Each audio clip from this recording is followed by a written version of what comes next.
بسم اللہ الرحمن الرحیم۔ السلام علیکم محترم ناظرین۔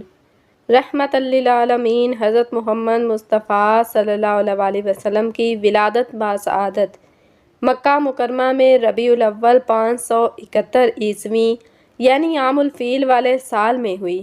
ابن سعد کی روایت ہے، حضور نبی کریم صلی اللہ علیہ وسلم کی والدہ نے فرمایا کہ جب حضرت محمد صلی اللہ علیہ وسلم کی پیدائش ہوئی، میرے جسم سے ایک نور نکلا جس سے ملک شام کے محلات روشن ہو گئے۔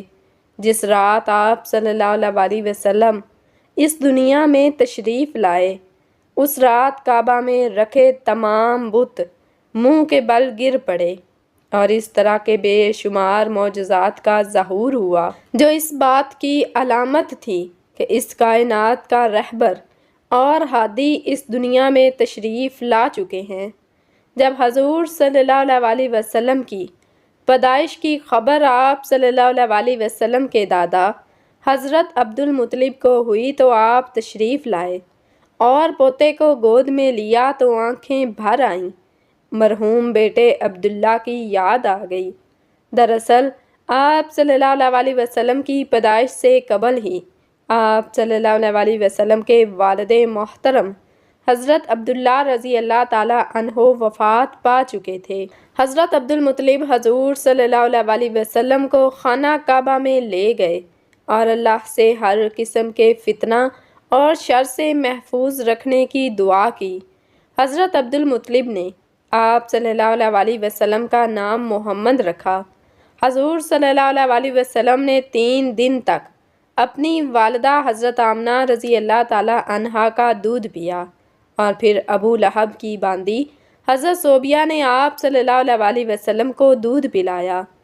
عربوں میں رواج تھا کہ پرورش کے لیے شیر خوار بچے کو دیہات میں بھیج دیا جاتا تھا تاکہ دیہات کی صاف آب و ہوا اور قدرتی غذا کے ذریعے ان کی اچھی طرح پرورش ہو۔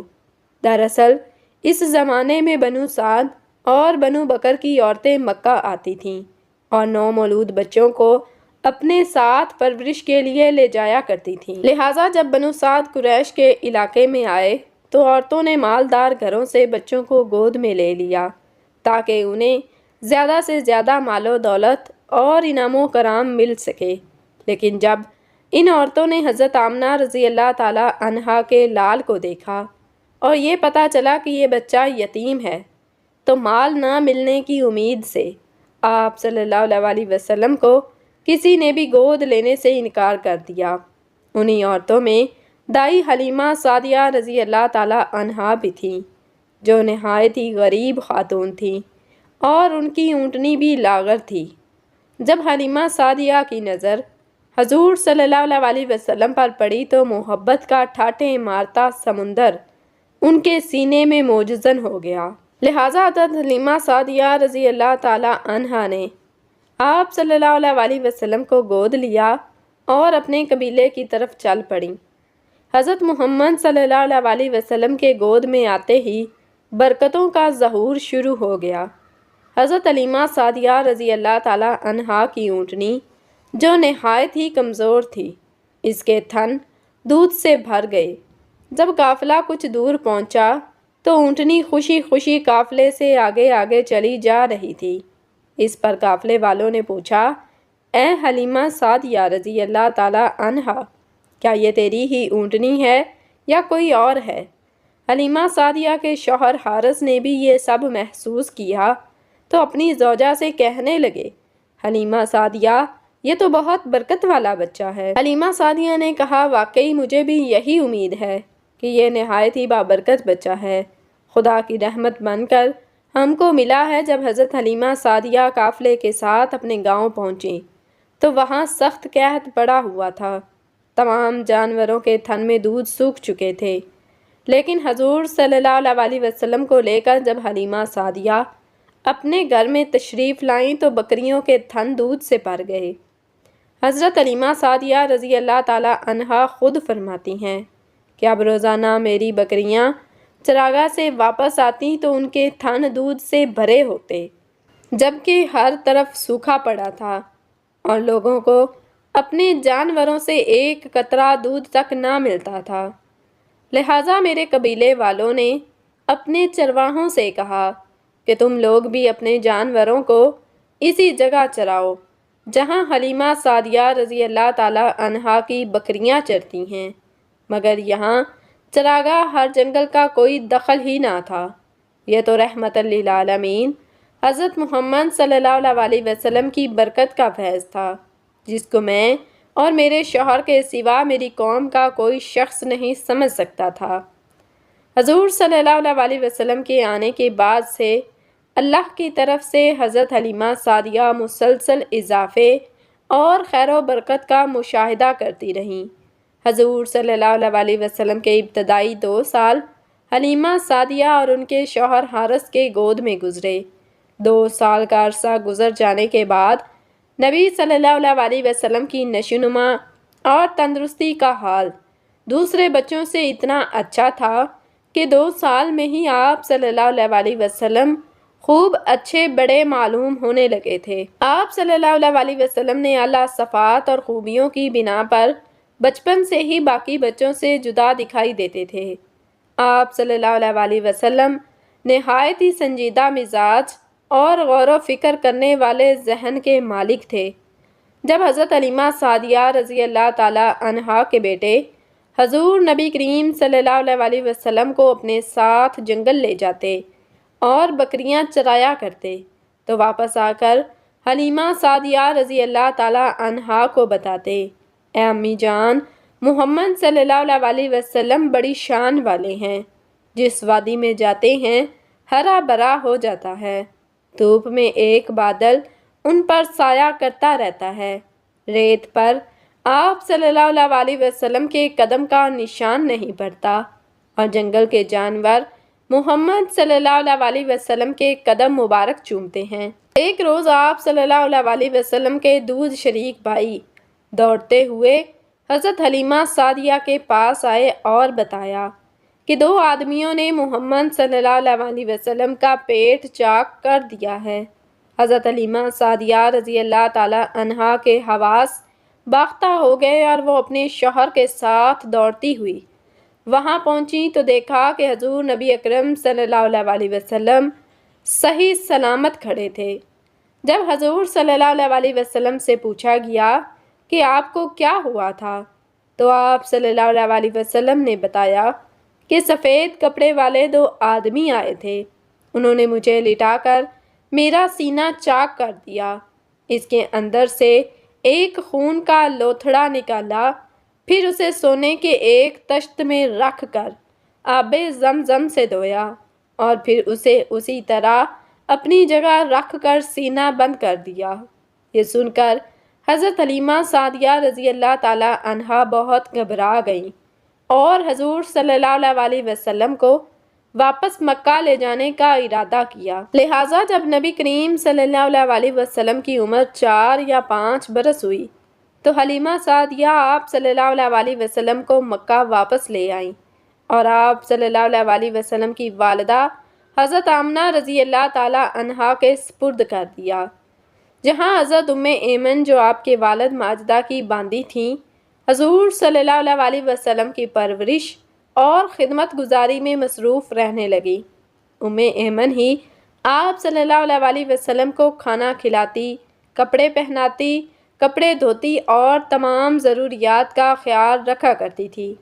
رسول اللہ صلی اللہ علیہ وسلم ایمن کی محبتوں اور خدمات کو ہمیشہ یاد کیا کرتے تھے اور فرمایا کرتے تھے کہ ایمن ماں کے بعد میری ماں ہے۔ ابھی حضور صلی اللہ علیہ وسلم کو اپنے والد کے سائے سے محرومی کا شعور بھی نہ تھا کہ آپ کی والدہ حضرت آمنہ بھی وفات پا گئیں، لہٰذا اب آپ کی پرورش کی ذمہ داری آپ صلی اللہ علیہ وسلم کے دادا حضرت عبد المطلب نے لے لی۔ حضرت عبد المطلب کو اپنے پوتے سے نہایت ہی محبت اور الفت تھی۔ حضرت عبد المطلب اکثر آپ صلی اللہ علیہ وسلم کو اپنی گود میں بٹھاتے اور فرماتے، اس بچے کا مقام بلند ہے، یہ سید و سالار ہوگا۔ پھر آپ صلی اللہ علیہ وسلم کو آغوش میں لے کر اپنے پاس بٹھاتے اور محبت سے آپ صلی اللہ علیہ وسلم کو چومتے۔ جب حضور نبی کریم صلی اللہ علیہ وسلم کی عمر مبارک 8 برس کی تھی تو ایک دن اپنے دادا کی چارپائی کے پاس بیٹھ کر ہزاروں قطار رونے لگے، کیونکہ اس یتیم پوتے کے سرپرست اور واحد سہارا حضرت عبدالمطلب کی بھی وفات ہو گئی۔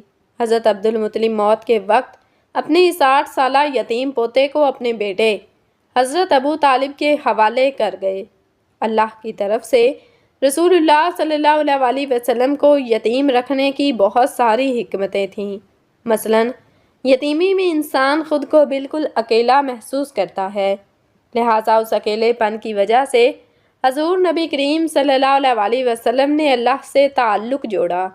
ایک یتیم کی زندگی تنگی اور پریشانیوں سے بھری ہوتی ہے، لہٰذا ایک یتیم شخص تمام تر مشکلات سے گزرتا ہے اور اس کے اندر احساس ذمہ داری اور مختلف صلاحیتیں پیدا ہوتی ہیں۔ ان مشکلات اور تکلیفوں کی وجہ سے ہی یتیم شخص دوسروں کے مقابلے میں زیادہ حساس اور رحم دل ہو جاتا ہے۔ لہٰذا حضرت محمد صلی اللہ علیہ وسلم کو یتیم رکھ کر اللہ نے آپ کے اندر اس طرح کے بے شمار خصوصیات اور کمالات پیدا کر دیں۔ بہرحال اب حضرت ابو طالب کی سرپرستی میں حضور صلی اللہ علیہ وسلم کی زندگی کا نیا دور شروع ہوا۔ 8 سال کی عمر میں جبکہ بچے دنیا کی اونچ نیچ سے بے خبر کھیل کود میں مگن ہوتے ہیں، حضور نبی کریم صلی اللہ علیہ وسلم دن بھر بکریوں کی رکھوالی کرتے، جنگل میں انہیں چرانے لے جاتے، دوپہر کے کھانے میں بیر کھا کر پیٹ بھرتے اور گھر کے چھوٹے بڑے کام کاج کر کے اپنے چچا حضرت ابو طالب کا ہاتھ بٹاتے۔ اگرچہ حضرت ابو طالب نے کبھی بھتیجے اور اپنے بچوں کے درمیان فرق نہ کیا تھا اور دونوں میاں بیوی نے حقیقی بیٹے کی طرح حضور نبی کریم صلی اللہ علیہ وسلم کی پرورش کی۔ حضور صلی اللہ علیہ وسلم 8-9 سال کی عمر میں ہر صبح شہر سے باہر نکل جاتے اور شام تک اکیلے صحرا میں رہتے تھے۔ اکثر اوقات کھلے آسمان اور بادلوں پر نظر جمائے رکھتے، سورج ڈلنے سے پہلے مویشیوں کو لے کر واپس آبادی میں لوٹ آتے۔ حضرت ابو طالب ایک تاجر تھے، لہٰذا حضرت محمد مصطفیٰ صلی اللہ علیہ وسلم کی عمر جب 12 سال کی تھی تو آپ صلی اللہ علیہ وسلم انہیں تجارت کے سلسلہ میں اپنے ساتھ ملک شام لے گئے۔ شام کے شہر بصرہ کے نزدیک ان کا قافلہ ٹھہرا۔ روایت ہے کہ جس جگہ ان قافلے والوں نے پڑاؤ ڈالا وہاں بحیرہ نامی ایک راہب رہتا تھا۔ بحیرہ نے دیکھا کہ جس درخت کے نیچے قافلہ ٹھہرا ہے اس کی ٹہنیاں خود بخود جھک گئی ہیں۔ اس نے دیکھا کہ ایک 12 سال کا لڑکا قافلہ میں شامل ہے جس پر بادل کا ایک ٹکڑا سایہ کیے ہوئے ہے۔ بحیرہ ایک عالم اور دانشور راہب تھا۔ وہ سمجھ گیا کہ یہ وہی معبود ہے جس کی بشارت ہماری کتابوں میں موجود ہے۔ وہ حضرت ابو طالب سے ملا اور ان کو نصیحت کی کہ اپنے بھتیجے کی پوری نگرانی کریں۔ یہ وہی بچہ ہے جس کا ذکر آسمانی کتابوں میں ہے۔ بحیرہ نے ابو طالب سے کہا کہ انہیں یہاں سے واپس مکہ بھیج دو اور شام نہ لے کے جاؤ، کیونکہ انہیں یہودیوں سے خطرہ ہے۔ لہٰذا حضرت ابو طالب نے چند غلاموں سمیت حضور صلی اللہ علیہ وسلم کو مکہ واپس بھیج دیا۔ حضرت ابو طالب کا بیان ہے کہ میں نے کبھی بھی نہیں دیکھا کہ محمد صلی اللہ علیہ وسلم نے کبھی کسی سے کوئی جھوٹ بولا ہو یا کبھی کسی کو کوئی دھوکہ دیا ہو، کبھی کسی کو کوئی تکلیف دی ہو یا کبھی کوئی بیہودہ بات کی ہو۔ حضور صلی اللہ علیہ وسلم ہمیشہ خوش اخلاق، نیک اتوار، نرم گفتگو، بلند کردار اور اعلیٰ درجہ کے پارسا اور پرہیزگار رہے۔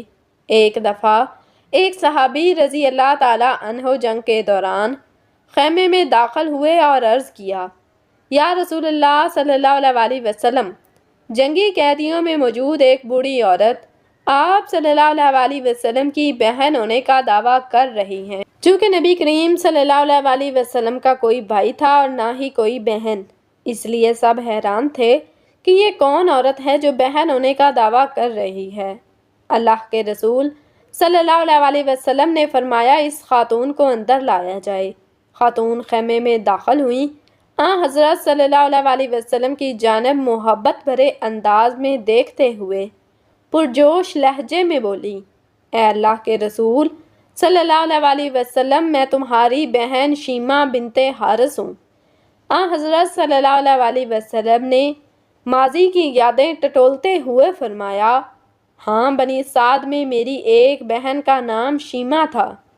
اس پر وہ جلدی سے بولی، یا رسول اللہ صلی اللہ علیہ وسلم، ایک مرتبہ جب ہم لوگ اماں حلیمہ سعدیہ رضی اللہ تعالیٰ عنہا کے گھر کھیل رہے تھے تو آپ صلی اللہ علیہ وسلم نے میری پیٹھ پر کاٹ لیا تھا، جس کا نشان آج بھی موجود ہے۔ حضرت شیمہ رضی اللہ تعالیٰ عنہا کے یہ جملے ادا کرتے ہی سرکار دو عالم صلی اللہ علیہ وسلم کو اماں حلیمہ سعدیہ رضی اللہ تعالیٰ عنہا کے گھر گزرے بچپن کے واقعات یاد آ گئے۔ یہ وہی بہن حضرت شیمہ رضی اللہ تعالیٰ عنہا تھیں جو حضرت صلی اللہ علیہ وسلم کو ہر وقت گود میں لیے پھرتی تھیں۔ ان کی سنائی ہوئی لوریاں، پیار و محبت کی باتیں حضور صلی اللہ علیہ وسلم کے ذہن میں محفوظ تھیں۔ سامنے کھڑی حضرت شیمہ رضی اللہ تعالیٰ عنہا کے ایک ہی جملے نے بچپن کے گزرے دنوں کی خوشگوار یادیں تازہ کر دیں۔ مکے کے کالے سنگلاخ پہاڑوں کے عقب میں 50 میل مشرق کی جانب زرخیز باغات، سرسبز و شاداب پہاڑوں کے درمیان شفاف چشموں کی گنگناتی لہلہاتی بل کھاتی آبشاروں سے مزین ایک حسین وادی طائف کے نام سے معروف ہے۔ یہاں اور اس کے اطراف عرب کے 2 قبائل آباد تھے۔ رسول پاک صلی اللہ علیہ وسلم بچپن میں تمام بچوں سے مختلف طبیعت کے مالک تھے۔ آپ صلی اللہ علیہ وسلم میں باقی بچوں کی طرح شرارتیں اور شوخیاں نہ تھیں، بلکہ آپ صلی اللہ علیہ وسلم بچپن ہی سے اس کائنات کے نظام پر غور و فکر کیا کرتے تھے۔ حضور نبی کریم صلی اللہ علیہ وسلم کی جس معاشرے اور سماج میں پرورش ہوئی اور جہاں آپ صلی اللہ علیہ وسلم نے اپنے بچپن اور جوانی کا وقت گزارا، اس میں زناکاری، فحاشی، شراب نوشی، سود، ناچ گانا اور ہر قسم کی برائیاں عروج پر تھیں۔ ایسے معاشرے میں تمام تر برائیوں سے محفوظ رہنا اور کسی معمولی سے معمولی برے عمل سے اپنی سیرت کو داغدار نہ ہونے دینا، یہ ایک غیر معمولی بات ہے۔ ایک دن حضور نبی کریم صلی اللہ علیہ وسلم آنگن میں کھیل رہے تھے۔ اس زمانے میں مٹی کے گھر ہوا کرتے تھے۔ حضرت حلیمہ سعدیہ رضی اللہ تعالیٰ عنہا اپنا کچھ کام کر رہی تھیں اور ان کے شوہر سامنے ایک چارپائی پر لیٹے ہوئے تھے کہ تبھی وہاں سے کچھ یہودی لوگ گزرے۔ انہوں نے جیسے ہی حضور صلی اللہ علیہ وسلم کو دیکھا تو تیزی سے چل کر حضور صلی اللہ علیہ وسلم کے پاس آئے اور آپ صلی اللہ علیہ وسلم کی آنکھیں بہت غور سے دیکھنے لگے۔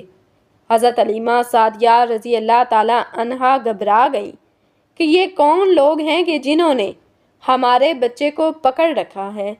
پھر ان یہودیوں نے حضرت حلیمہ سعدیہ رضی اللہ تعالیٰ عنہا سے پوچھا، اس لڑکے کی آنکھیں یہ لال رنگ کے ڈورے ہمیشہ رہتے ہیں یا کسی بیماری کی وجہ سے ہیں؟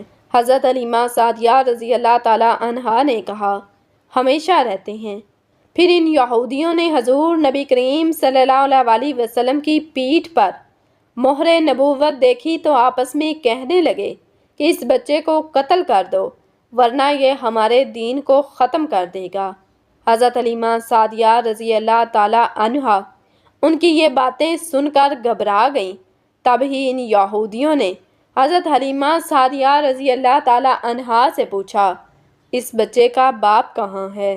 حضرت حلیمہ سعدیہ رضی اللہ تعالیٰ عنہا نے فرمایا کہ وہ سامنے چارپائی پر لیٹے ہیں۔